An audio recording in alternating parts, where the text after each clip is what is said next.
मला तुम्हाला जगातील सर्वात रहस्यमय गुप्त गोष्टीबद्दल सांगायचंय. काही वर्षांपूर्वी लंडनमध्ये नोबेल पारितोषिक विजेते डॉक्टर अल्बर्ट स्वाइत्झर यांची मुलाखत घेण्यात येत होती आणि एका रिपोर्टरनं त्यांना विचारलं, डॉक्टर, आजच्या माणसांमध्ये काय चुकलंय?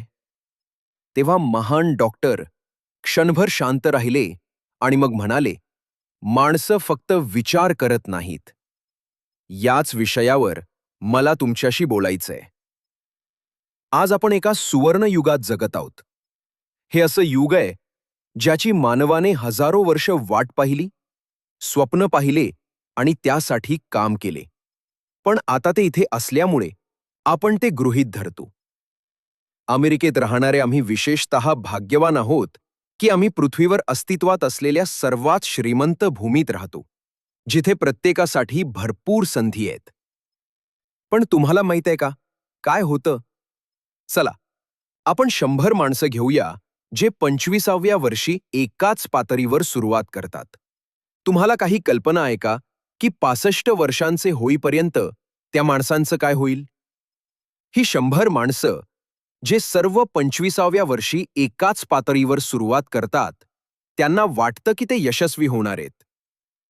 जर तुम्ही यापैकी कोणालाही विचारले की त्याला यशस्वी व्हायचंय का, तर तो तुम्हाला होयच म्हणेल. आणि तुमच्या लक्षात येईल की तो आयुष्याबद्दल उत्सुक होता, त्याच्या डोळ्यात एक चमक होती, त्याच्या देहबोलीत एक ताठपणा होता आणि आयुष्य त्याला एक खूप मनोरंजक साहस वाटत होतं. पण 65 वर्षांचे होईपर्यंत एक जण श्रीमंत होईल, 4 जण आर्थिकदृष्ट्या स्वतंत्र असतील, 5 जण अजूनही काम करत असतील, 51 जण कंगाल झालेले असतील. आता एक क्षण विचार करा, 100 पैकी फक्त 5 जणच यशस्वी होतात. आता इतके लोक का अयशस्वी होतात? 25 वर्षांचे असताना जी चमक होती ती कुठे गेली? स्वप्ने, आशा, योजना यांचं काय झालं? आणि या माणसांनी जे करायचं ठरवलं होतं आणि त्यांनी प्रत्यक्षात जे साध्य केलं, त्यात इतकी मोठी तफावत काय? जेव्हा आपण म्हणतो की सुमारे 5% लोक यशस्वी होतात, तेव्हा आपल्याला यशाची व्याख्या करावी लागेल. आणि मला मिळालेली यशाची ही सर्वोत्तम व्याख्या आहे. आता हे लोक अनुरूप का असतात बरं? त्यांना खरोखरच माहीत नाही. या लोकांना वाटतं की त्यांचं आयुष्य परिस्थितीने, त्यांच्यासोबत घडलेल्या घटनांनी, बाह्य शक्तीने घडवलेलं आहे. ते बाह्य, प्रेरित लोक आहेत. एकदा एका सर्वेक्षणात अनेक पुरुषांना, काम करणाऱ्या पुरुषांना विचारण्यात आलं, तुम्ही काम का करता? तुम्ही सकाळी का उठता? 20 पैकी 19 जणांना काहीच कल्पना नव्हती. जर तुम्ही त्यांना विचारलं तर ते म्हणतील, सकाळी सगळेच कामावर जातात आणि म्हणूनच ते करतात, कारण दुसरे सर्वजण तेच करत आहेत. आता आपल्या यशाच्या व्याख्येवर परत येऊया. कोण यशस्वी होतो? यशस्वी होणारी एकमेव व्यक्ती म्हणजे ती जी एका योग्य आदर्शाची उत्तरोत्तर प्राप्ती करत असते. ती व्यक्ती जी म्हणते, मी हे होणार आहे, आणि मग त्या ध्येयाकडे काम करायला लागते. यशस्वी लोक कोण आहेत हे मी तुम्हाला सांगेन. एक यशस्वी व्यक्ती म्हणजे तो शाळेचा शिक्षक जो शाळा शिकवतो, कारण त्याला तेच करायचं आहे. यशस्वी व्यक्ती म्हणजे ती स्त्री जी पत्नी आणि आई आहे, कारण तिला पत्नी आणि आई व्हायचं होतं आणि ती ते काम चांगल्या प्रकारे करत आहे. यशस्वी व्यक्ती म्हणजे तो माणूस ज्याच्या मालकीचे कोपऱ्यावर गॅस स्टेशन आहे, कारण ते त्याचं स्वप्न होतं, त्याला तेच करायचं होतं.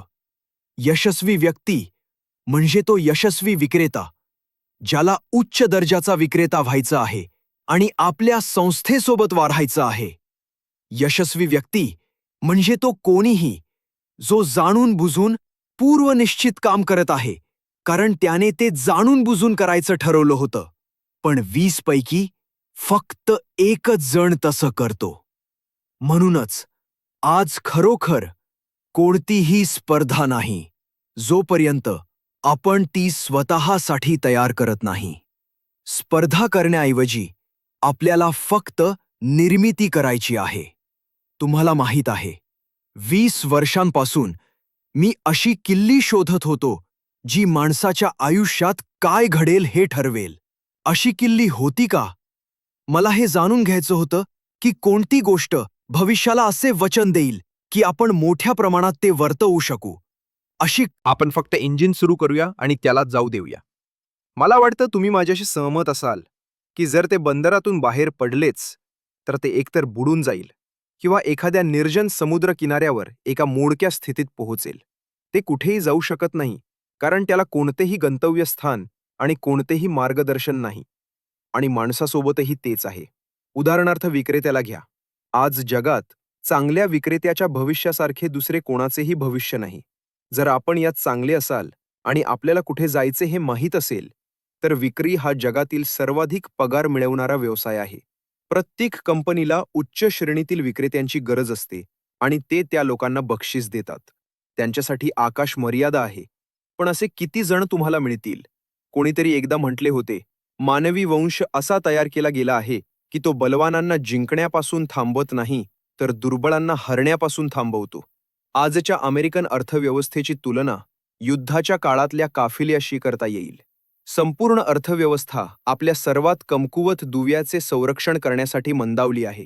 जसे काफिल्याला सर्वात धीम्या जहाजालाही सोबत राहता येईल अशा वेगानं जावे लागत होते. म्हणूनच आज उपजीविका करणं इतके सोपे आहे. आज उपजीविका करण्यासाठी आणि कुटुंबाचा आधार घेण्यासाठी कोणत्याही विशेष बुद्धिमत्तेची किंवा प्रतिभेची आवश्यकता नाही. त्यामुळे आपल्याकडे तथाकथित सुरक्षिततेचा एक पठार आहे, जर एखाद्या व्यक्तीला तेच हवे असेल. पण आपल्याला या पठाराच्या कितीवर आपले लक्ष ठेवायचे आहे हे ठरवावे लागेल. आता जगातील सर्वात रहस्यमय गुप्त गोष्टीकडे परत येऊया, जी गोष्ट मला आज तुम्हाला सांगायची होती. ध्येय असलेले लोक आयुष्यात यशस्वी का होतात आणि ध्येय नसलेले लोक का अयशस्वी होतात? बरं, मी तुम्हाला एक गोष्ट सांगतो, जी जर तुम्ही खरोखर समजून घेतली तर तुमचे आयुष्य लगेच बदलेल. या क्षणापासून मी जे काही तुम्हाला सांगणार आहे ते जर तुम्ही पूर्णपणे समजून घेतले तर तुमचे आयुष्य पुन्हा कधीही सारखे राहणार नाही. तुम्हाला अचानक दिसेल की नशीब तुमच्याकडे आकर्षित होत आहे.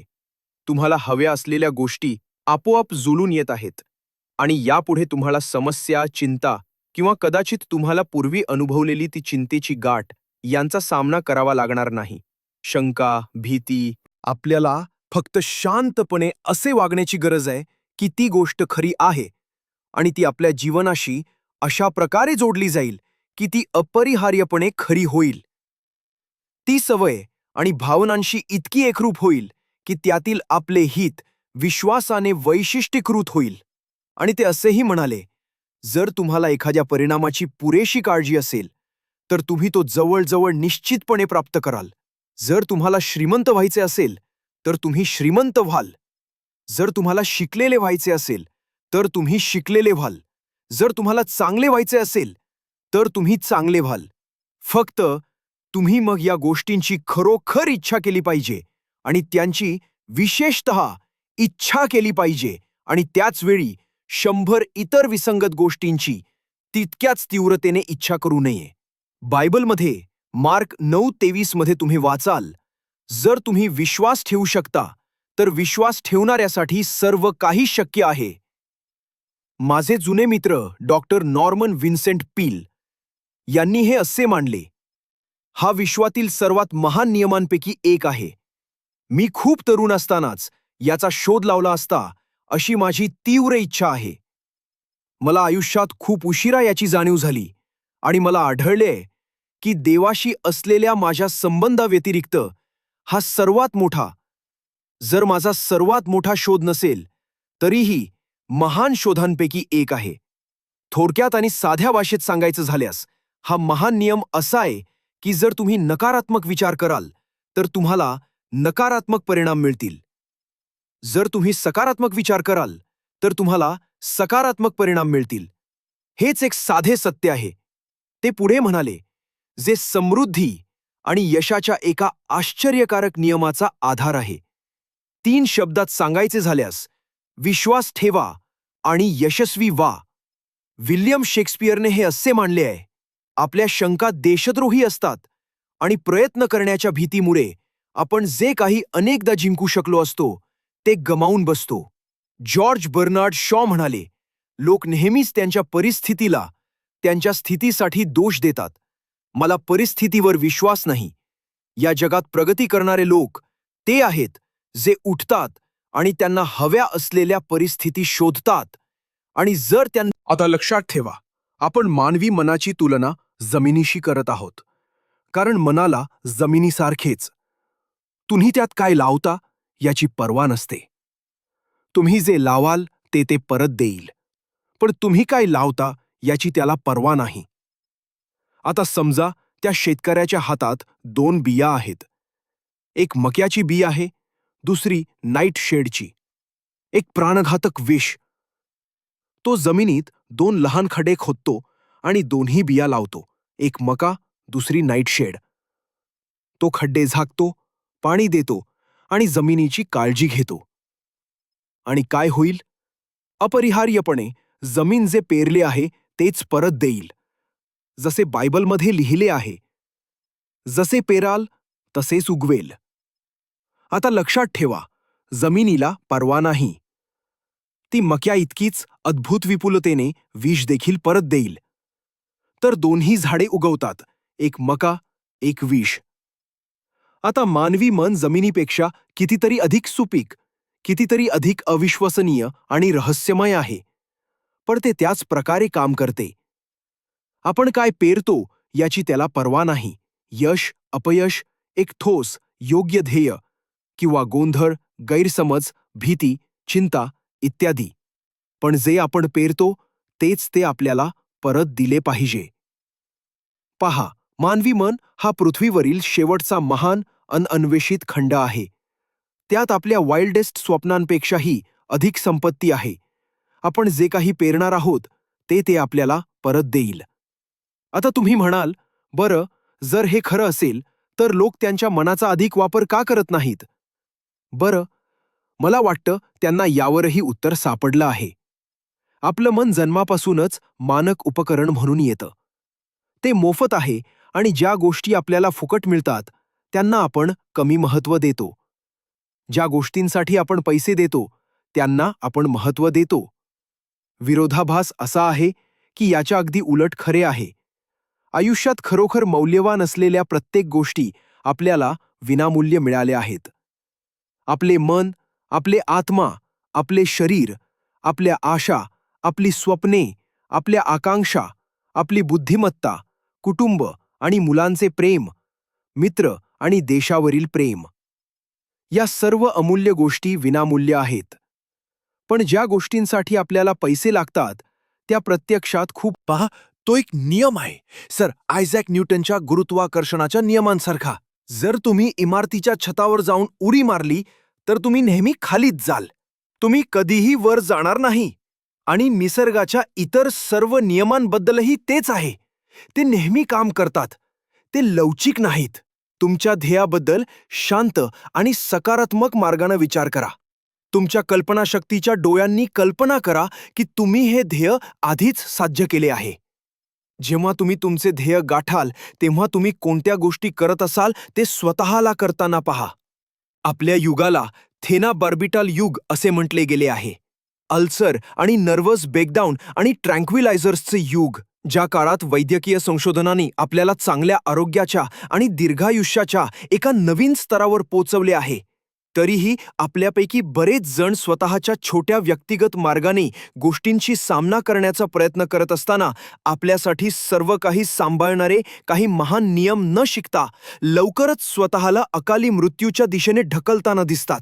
या गोष्टी आपण आपल्या सवयीच्या विचारसरणीमुळे स्वतःवर ओढवून घेतो. आपल्यापैकी प्रत्येक जण त्याच्या स्वतःच्या विचारांची एकूण बेरीज आहे. तो जिथे आहे कारण त्याला खरोखर तिथेच राहायचे आहे, तो हे मान्य करो वा न करो.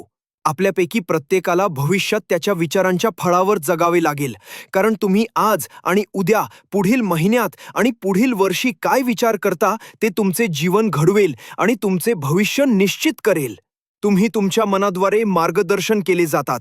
मला आठवतं, एकदा मी पूर्व ॲरिझोनातून गाडी चालवत होतो आणि मी एक मोठी माती हलवणारी मशीन पाहिली, जी रस्त्यावर सुमारे 35 मैल प्रति तास वेगानं धावत होती आणि त्यात 30 टन माती असल्यासारखं दिसत होतं. एक प्रचंड अविश्वसनीय मशीन आणि वर एक छोटा माणूस चाक हातात घेऊन बसला होता.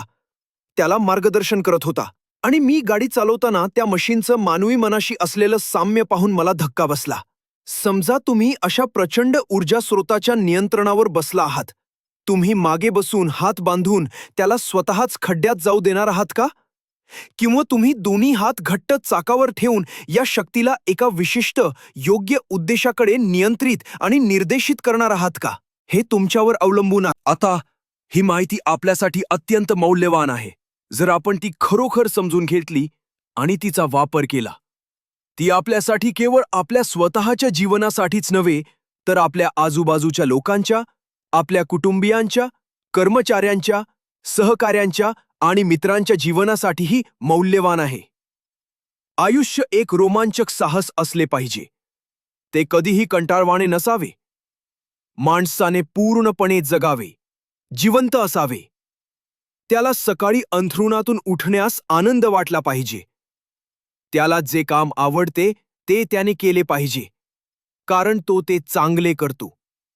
एकदा मी ग्रो पॅटरसन, टोलेडो डेली ब्लेडचे महान दिवंगत संपादक मुख्य यांना भाषण देताना ऐकले होते आणि त्यांनी भाषण संपवताना असे काहीतरी म्हटले जे मी कधीही विसरलो नाही. ते म्हणाले, वृत्तपत्र व्यवसायातील माझ्या वर्षांनी मला अनेक गोष्टींची खात्री दिली आहे. त्यापैकी लोक मुळात चांगले आहेत आणि आपण कुठून तरी आलो आहोत आणि आपण कुठेतरी जात आहोत. त्यामुळे आपण आपला इथला वेळ एक रोमांचक साहस बनवला पाहिजे. विश्वाच्या शिल्पकाराने कुठेही न जाणारी पायऱ्यांची शिडी बनवली नाही. आणि सर्वात महान शिक्षक, गालिलीच्या मैदानातून आलेला सुतार, त्याने आपल्याला हे रहस्य पुन्हा पुन्हा सांगितले. तुम्ही जसा विश्वास ठेवाल तसेच तुम्हाला प्राप्त होईल. मी जगातील सर्वात रहस्यमय गुप्त गोष्ट आणि ती कशी कार्य करते हे समजावून सांगितले आहे. आता या भागात मी तुम्हाला हे समजावून सांगू इच्छितो की हे रहस्य प्रत्यक्षात वापरून तुम्ही तुमच्या स्वतःच्या आयुष्यात किती प्रचंड फायदे मिळवू शकता हे तुम्ही स्वतः कसे सिद्ध करू शकता. मी तुम्हाला एक 30 दिवसांची चाचणी करायला सांगू इच्छितो. हे सोपे नाही, पण जर तुम्ही त्याला चांगला प्रयत्न दिलात तर ते तुमचे आयुष्य पूर्णपणे चांगल्यासाठी बदलेल. 17व्या शतकात इंग्रजी गणितज्ञ आणि नैसर्गिक तत्त्वज्ञ सर आयझॅक न्यूटन यांनी आपल्याला भौतिकशास्त्राचे नैसर्गिक नियम दिले, जे मानवांना तसेच ब्रह्मांडातील वस्तूंना लागू होतात. आणि या नियमांपैकी एक म्हणजे प्रत्येक क्रियेसाठी समान आणि विरुद्ध प्रतिक्रिया असते. तुमच्या मर्यादा तुम्ही स्वतःच लादल्या आहेत आणि आज तुमच्यासाठी संधी अविश्वसनीयपणे मोठ्या आहेत याची जाणीव असणे. संकुचित विचारसरणी, क्षुद्रपणा आणि पूर्वग्रहांपासून वर उठणे. आणि तिसरे, तुमच्या समस्येवर सकारात्मक विचार करण्यासाठी तुमचे सर्व धैर्य वापरणे. स्वतःसाठी एक निश्चित आणि स्पष्टपणे परिभाषित ध्येय सेट करणे. तुमच्या अद्भुत मनाला तुमच्या ध्येयाबद्दल सर्व संभाव्य दृष्टिकोनातून विचार करू देणे. तुमच्या कल्पनाशक्तीला अनेक वेगवेगळ्या संभाव्य समाधानांवर मुक्तपणे विचार करू देणे. तुमच्या उद्देशाच्या पूर्ततेमध्ये तुम्हाला पराभूत करण्यास कोणतीही परिस्थिती पुरेशी मजबूत नाही यावर विश्वास ठेवण्यास नकार देणे. तुमचा मार्ग स्पष्ट झाल्यावर त्वरित आणि निर्णायकपणे कार्य करणे. आणि तुम्ही या क्षणी तुमच्या स्वतःच्या हिऱ्यांच्या एकरच्या मध्यभागी उभे आहात, जसे रसेल कॉन्वेल नेहमी सूचित करत असत. या वस्तुस्थितीची सतत जाणीव ठेवणे. आणि चौथे, तुम्ही कमावलेल्या प्रत्येक डॉलरपैकी किमान 10% वाचवा. तुमचे सध्याचे काम काहीही असो, जर तुम्ही किंमत चुकवण्यास तयार असाल तर त्यात प्रचंड शक्यता आहेत हे देखील लक्षात ठेवणे. आता आपल्यापैकी प्रत्येकाने मिळवू शकणारे अद्भुत जीवन प्राप्त करण्यासाठी जी किंमत चुकवावी लागते त्यातील महत्त्वाच्या मुद्द्यांवर एक नजर टाकूया. ती अर्थातच कोणत्याही किमतीला लायक आहे. 1. तुम्ही ज्याचा विचार करता तेच बनणार. 2. कल्पनाशक्ती हा शब्द लक्षात ठेवा आणि तुमच्या मनाला भरारी घेऊ द्या. 3. धैर्य. दररोज तुमच्या ध्येयावर लक्ष केंद्रित करा. 4. तुम्ही कमावलेल्या पैशांपैकी 10% वाचवा. आणि 5. कृती. कल्पनांना कृतीत आणल्याशिवाय त्या निरुपयोगी आहेत. आता मी तुम्हाला 30 दिवसांच्या चाचणीची रूपरेषा सांगण्याचा प्रयत्न करेन, जी तुम्ही करावी अशी माझी इच्छा आहे. लक्षात ठेवा की ही चाचणी केल्याने तुमचे काहीही नुकसान होणार नाही आणि तुम्ही जे काही मिळवू शकता ते सर्व तुम्हाला मिळेल. प्रत्येकासाठी 2 गोष्टी सांगितल्या जाऊ शकतात. आपल्यापैकी प्रत्येकाला काहीतरी हवं असतं आणि आपल्यापैकी प्रत्येक जण कशाची तरी भीती बाळगतो. तुम्हाला एका कार्डवर लिहायचं आहे की तुम्हाला इतर कोणत्याही गोष्टीपेक्षा जास्त काय हवं आहे. ते कदाचित जास्त पैसे असतील. खरं तर ज्या क्षणी तुम्ही ते लिहून त्याबद्दल विचार करायला सुरुवात करता त्याच क्षणी ते खरोखरच तुमचे होते. तुम्ही तुमच्या दैनंदिन कामात असताना तुमच्या आजूबाजूला असलेल्या समृद्धीकडे पहा. या समृद्धीवर तुम्हाला इतर कोणत्याही सजीव प्राण्याइतकाच अधिकार आहे. ती तुम्हाला फक्त मागण्याने मिळेल. आता आपण कठीण भागाकडे आलो आहोत. कठीण कारण याचा अर्थ कदाचित एक अगदी नवीन सवय तयार करणे. आणि नवीन सवयी सहज तयार होत नाहीत. एकदा तयार झाल्यावर मात्र ती आयुष्यभर तुमच्यासोबत राहील. तुम्हाला कशाची भीती वाटते याचा विचार करणे थांबवा. जेव्हा जेव्हा तुमच्या मनात भीतीदायक किंवा नकारात्मक विचार येईल तेव्हा त्याला तुमच्या सकारात्मक आणि योग्य ध्येयाच्या मानसिक प्रतिमेने बदला. आणि असे काही वेळ येतील जेव्हा तुम्हाला हार मानल्यासारखे वाटेल. माणसाला सकारात्मक विचार करण्यापेक्षा नकारात्मक विचार करणे सोपे असते. म्हणूनच फक्त 5% लोक यशस्वी होतात. तुम्हाला आता त्या गटात स्वतःला समाविष्ट करणे आवश्यक आहे. 30 दिवसांसाठी तुम्हाला तुमच्या मनावर नियंत्रण ठेवावे लागेल. ते फक्त त्याला ज्याबद्दल विचार करण्याची परवानगी द्याल त्याचबद्दल विचार करेल. या 30 दिवसांच्या चाचणीसाठी दररोज तुम्हाला जे करायचे आहे त्यापेक्षा जास्त करा. आनंदी आणि सकारात्मक दृष्टिकोन ठेवण्याव्यतिरिक्त तुम्ही यापूर्वी कधीही दिले नसेल त्यापेक्षा जास्त स्वतःला द्या. हे जाणून करा की तुमच्या आयुष्यातील परतावा तुम्ही जे देता त्याच्या थेट प्रमाणात असेल. ज्या क्षणी तुम्ही एखाद्या ध्येयाकडे काम करण्याचे ठरवता त्याच क्षणी तुम्ही एक यशस्वी व्यक्ती बनता.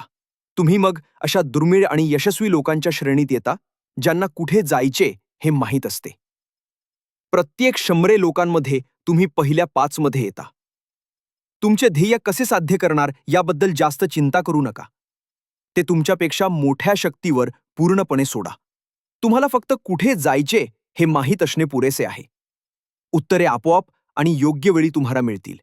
माउंटवरील प्रवचनातील हे शब्द लक्षात ठेवा आणि ते चांगले लक्षात ठेवा. तुमच्या चाचणीच्या या महिन्यात ते सतत तुमच्या समोर ठेवा. मागा आणि ते तुम्हाला दिले जाईल. शोधा आणि तुम्हाला सापडेल. थोठावा आणि ते तुमच्यासाठी उघडले जाईल. कारण जो कोणी मागतो त्याला मिळते आणि जो शोधतो त्याला सापडतो आणि जो प्रसिद्ध संपादिका आणि लेखिका डोरोथी ब्रँडन यांनी स्वतः हे शोधले आणि त्यांच्या वेक अप अँड लिव्ह या उत्कृष्ट पुस्तकात याबद्दल सांगितले आहे. त्यांचे संपूर्ण तत्वज्ञान अपयशी होणे अशक्य आहे असे वागा या शब्दात कमी झाले आहे. त्यांनी प्रामाणिकपणे आणि विश्वासाने स्वतःची चाचणी केली आणि त्यांचे संपूर्ण जीवन जबरदस्त यशात बदलले. आता तुम्ही तुमची चाचणी पूर्ण 30 दिवसांसाठी करा. तुम्ही त्यावर टिकून राहण्याचा निश्चय करेपर्यंत तुमची चाचणी सुरू करू नका. पहा, दृढ राहून तुम्ही विश्वास दाखवत आहात. दृढता हा विश्वासाचाच दुसरा शब्द आहे. जर तुम्हाला विश्वास नसता तर तुम्ही कधीही दृढ राहिला नसता. जर तुम्ही तुमच्या पहिल्या 30 दिवसात अपयशी ठरलात याचा अर्थ तुम्हाला अचानक नकारात्मक विचारांनी घेरले तर तुम्हाला त्या बिंदूपासून पुन्हा सुरुवात करावी लागेल आणि आणखी 30 दिवस पुढे जावे लागेल. हळूहळू तुमची नवीन सवय तयार होईल. जोपर्यंत तुम्हाला असे वाटेल की ज्यांना काहीही अशक्य नाही अशा अद्भुत अल्पसंख्या गटापैकी तुम्ही एक आहात. आणि कार्ड विसरू नका. या नवीन जीवनशैलीची सुरुवात करताना ते अत्यंत महत्त्वाचे आहे. कार्डच्या एका बाजूला तुमचे ध्येय लिहा. ते काहीही असो. दुसऱ्या बाजूला माउंटवरील प्रवचनातून आपण उद्धृत केलेले शब्द लिहा. मागा आणि ते तुम्हाला दिले जाईल. शोधा आणि तुम्हाला सापडेल. ठोठावा आणि ते तुमच्यासाठी उघडले जाईल. प्रेरणेशिवाय कोणतीही महान गोष्ट कधीही साध्य झाली नाही. या निर्णायक पहिल्या 30 दिवसात तुमची स्वतःची प्रेरणा शिखरावर राहील याची खात्री करा. आणि सर्वात महत्त्वाचे म्हणजे चिंता करू नका. चिंता भीती आणते आणि भीती अपंग बनवते. तुमच्या चाचणी दरम्यान तुम्हाला चिंता करण्याचे एकमेव कारण म्हणजे सर्व काही स्वतःच करण्याचा प्रयत्न करणे. तुम्हाला फक्त तुमचे ध्येय तुमच्यासमोर ठेवण्याची गरज आहे हे जाणून घ्या. बाकी सर्व गोष्टी आपोआप व्यवस्थित होतील. शांत आणि आनंदी राहण्याचे देखील लक्षात ठेवा. क्षुल्लक गोष्टींना तुम्हाला त्रास देऊ नका आणि तुम्हाला मार्गापासून विचलित करू नका. आता ही चाचणी करणे कठीण असल्यामुळे काही जण म्हणतील, मी का त्रास करून घेऊ? बरं, पर्याय पहा. कोणालाही अपयशी व्हायचे नसते. कोणालाही नियम असा आहे की आपला आर्थिक परतावा आपल्या सेवेच्या थेट प्रमाणात असेल. आता यश हे पैसे कमावण्याचे परिणाम नाही. पैसे कमावणे हे यशाचे परिणाम आहे आणि यश आपल्या सेवेच्या थेट प्रमाणात आहे. बहुतेक लोकांना हा नियम उलट कळलेला असतो. त्यांना वाटते की जर तुम्ही खूप पैसे कमावले तर तुम्ही यशस्वी आहात. सत्य हे आहे की तुम्ही यशस्वी झाल्यावरच पैसे कमवू शकता. हे त्या माणसाच्या कथेसारखे आहे जो चुलीसमोर बसून म्हणाला, मला उष्णता दे आणि मग मी लाकूड टाकेन. तुम्हाला किती पुरुष आणि स्त्रिया माहीत आहेत? किंवा तुम्हाला वाटतं की आज असे किती लोक आहेत जे आयुष्याबद्दल असाच दृष्टिकोन ठेवतात? असे लाखो लोक आहेत. उष्णतेची अपेक्षा करण्यापूर्वी आपल्याला इंधन टाकावे लागेल. त्याचप्रमाणे पैशाची अपेक्षा करण्यापूर्वी आपल्याला आधी सेवा करावी लागेल. पैशाची चिंता करू नका. सेवा करा, निर्माण करा, काम करा, स्वप्न पहा, निर्माण करा. हे करा आणि तुम्हाला दिसेल की तुमच्याकडे येणाऱ्या समृद्धीला आणि विपुलतेला मर्यादा नाही. समृद्धी, तुम्हाला माहीत आहे, परस्पर देवाणघेवाण नियमावर आधारित आहे. जो कोणी समृद्धीमध्ये योगदान देतो त्याला स्वतःलाही समृद्धी मिळते. कधीकधी तुम्हाला ज्यांची सेवा करता त्यांच्याकडून परतावा मिळणार नाही, पण तो तुम्हाला कुठून तरी मिळेलच, कारण तो नियम आहे. प्रत्येक क्रियेला समान आणि विरुद्ध प्रतिक्रिया असते. तुम्ही तुमच्या 30 दिवसांच्या चाचणी कालावधीतून दररोज जात असताना लक्षात ठेवा की तुमचे यश नेहमीच तुम्ही दिलेल्या सेवेच्या गुणवत्ता आणि परिमाणावर मोजले जाईल. आणि पैसा हे सेवेचे मापन करणारे एक साधन आहे. जोपर्यंत तो इतरांना समृद्ध करत नाही तोपर्यंत कोणताही माणूस स्वतः श्रीमंत होऊ शकत नाही. आता नियमाला अपवाद नाहीत. तुम्ही अमेरिकेतील कोणत्याही रस्त्यावरून गाडी चालवू शकता आणि तुमच्या गाडीतून त्या रस्त्यावर राहणारे लोक कोणती सेवा देत आहेत याचा अंदाज लावू शकता. तुम्ही या मापदंडाबद्दल यापूर्वी कधी विचार केलाय का? हे मनोरंजक आहे. काही जण जसे मंत्री आणि पुजारी आणि इतर समर्पित लोक त्यांचे परतावे आध्यात्मिक क्षेत्रात मोजतात. पण पुन्हा 4. तुमच्या बालपणापासून तुमच्या दृष्टिकोन परत शोधा. आणि तुम्हाला सर्वप्रथम यश मिळू शकत नाही ही कल्पना कुठून मिळाली हे शोधण्याचा प्रयत्न करा. जर तुम्ही तसा विचार करत असाल तर. 5. तुम्ही कसे बनू इच्छिता याचे वर्णन लिहून स्वतःबद्दलची प्रतिमा बदला. आणि 6. तुम्ही यशस्वी व्यक्ती होण्याचे ठरवले आहे. त्या व्यक्तीची भूमिका निभावणं सुरू करा. हे शब्द लिहिणारे डॉक्टर एक नामांकित वेस्ट कोस्ट मानसशास्त्रज्ञ डॉक्टर डेव्हिड हॅरोल्ड फिंक आहेत. इतिहासाच्या पहाटेपासून तज्ज्ञांनी तुम्हाला जे सांगितले आहे तेच करा. तुम्हाला जी व्यक्ती बनायची आहे ती बनून किंमत चुकवा. अयशस्वी जीवन जगण्याइतके ते कठीण नाही. तुमची 30 दिवसांची चाचणी करा. मग ती पुन्हा करा. मग ती पुन्हा करा. आणि प्रत्येक वेळी ते तुमच्या आयुष्याचा अधिक भाग बनेल. जोपर्यंत तुम्हाला आश्चर्य वाटेल की तुम्ही कधीही वेगळ्या पद्धतीने कसे जगू शकला असता. या नवीन मार्गाने जगा आणि समृद्धीचे दरवाजे उघडतील आणि तुमच्यावर तुमच्या स्वप्नांपेक्षाही जास्त संपत्तीचा वर्षाव होईल. पैसे? होय, खूप सारे. पण त्याहून महत्वाचे म्हणजे तुम्हाला शांती मिळेल. तुम्ही अशा अद्भुत अल्पसंख्याक गटात असाल जे शांत, आनंदी, यशस्वी जीवन जगतात. आजच सुरुवात करा. तुमच्याकडे गमावण्यासाठी काहीही नाही, पण जिंकण्यासाठी संपूर्ण आयुष्य आहे.